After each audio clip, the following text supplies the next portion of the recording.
Potrudil se bom, da bom dokazal, kakšen vpliv ima to jareninsko vino na svetovne in domače dogodke. Ko se je v Kaliforniji izvedelo, da je zlato medaljo in ostale medalje prejelo vino s Črnkotove kmetije, je baje predsednik Bush osebno naročil veleposlanikom Združenih držav v Sloveniji, naj lastnoročno izročita medaljo v imenu Združenih držav. In bil sem poleg, videli ste prvega gospoda veleposlanika Jonga, ki je podelil, v Ameriki ni to nič novega, tukaj je bilo vendarle malo novo, da je bil temnopolt in je to dolžnost tudi lepo upravil. Vmes me je vprašal, kaj pomeni beseda Srečko Črnko. Jaz sem mu rekel, da je to nekaj takega kot Lucky Negro. Negro je slihnil.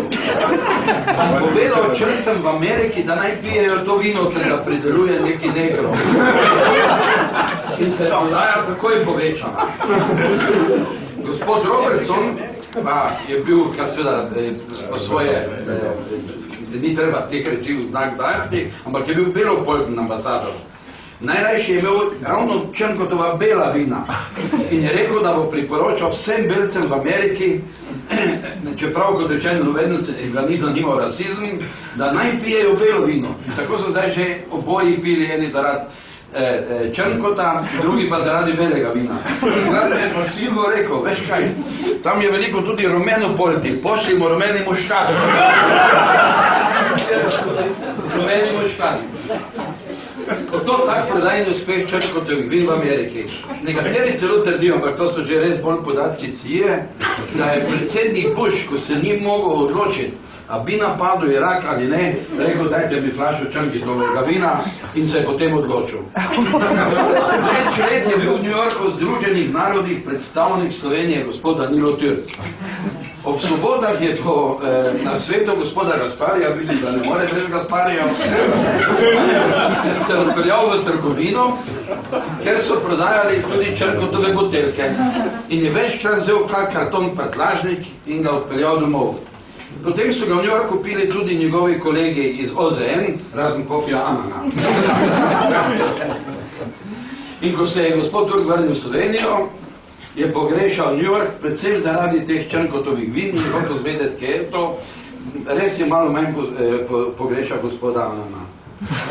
Ker pa imajo Združene države odpravnico posel lepo mojo sosedo, gospod Mary, ker sem tudi ugotovil, kako je za nas odlično, da so Amerikanci bilingvisti, vidim, angleško znajo in slovensko, vsi po vrsti, me si prišel, če je še kak moški, ki bi prišel tudi podeliti. Potem, jaz kot znam odličen politični svetovalec, mu takoj svetoval, da bi bil za to edino primeren gospod Danilo Türk. Bal sem se samo, da ne bo imel preveč časa, dovolj časa, ker bo zaposlen s kampanjo, ker je bil že kandidat. Silvo pa je rekel, ne, ni premalo je, da je kandidat, on mora zmagati v nedeljo, ker bo potem že v torek kot novi predsednik najprej šel k nam v Jarenino. In potem sva, to vsi veste tu, z Silvom prehodila vse hiše v Jarenini in Pesnici in sva govorila, volite Danila Türka. Boste prvi videli kot predsednik. In boste lahko rekli, da se je predsednik države odpravil na prvo službeno pot v Jarenino. O čemer bodo poročale, kot vidite, vse svetovne agencije. Res je, da je bila zdaj Jarenina znana bolj potem, da je tu Božičnik ubil 5 ljudi in da so učitelji na šoli kregali. Tam najna agitacija, gospod predsednik, ker je bil rezultat tako tesen, vam je prinesla to veliko večino.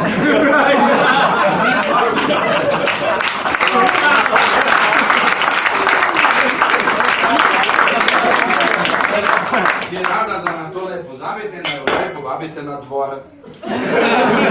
Tudi vaš kandidat, veste, bi vas mogoče premagal, če bi tudi on pil to vino.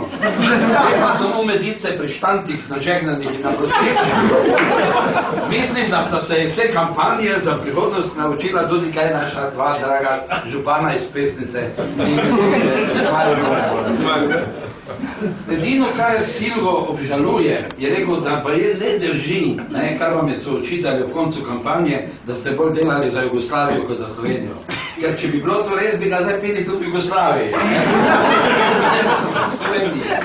Spet pa računam, ampak jaz mislim, da se moti, da tudi z meni se ne gre heca, ampak da ga bo zdaj več pili v Turčiji. In pogledajte, danes smo tukaj raznih strank, Mariborčani, Duplečani, Jareninčani, Pesničani, taki, ki se med seboj si kdaj rečemo reče obiks kot dober dan, ampak smo vsi danes tako dobre volje, ker ste vi predsednik, ki združuje. Gospodu Robertsonu, ki je lani podelil tako medaljo, sem na srečanju rekel, da je to vino tudi pomembno za Slovenije goriške ljudi, ker daje energijo. In predno sem šel sem nekaj prebral, da v teksaških rafinerijah preučujejo, ali bilo to vino dobro tudi za alternativno energijo. To bomo šele videli. Vsekakor pa se Črnkotovem vinu piše velika prihodnost.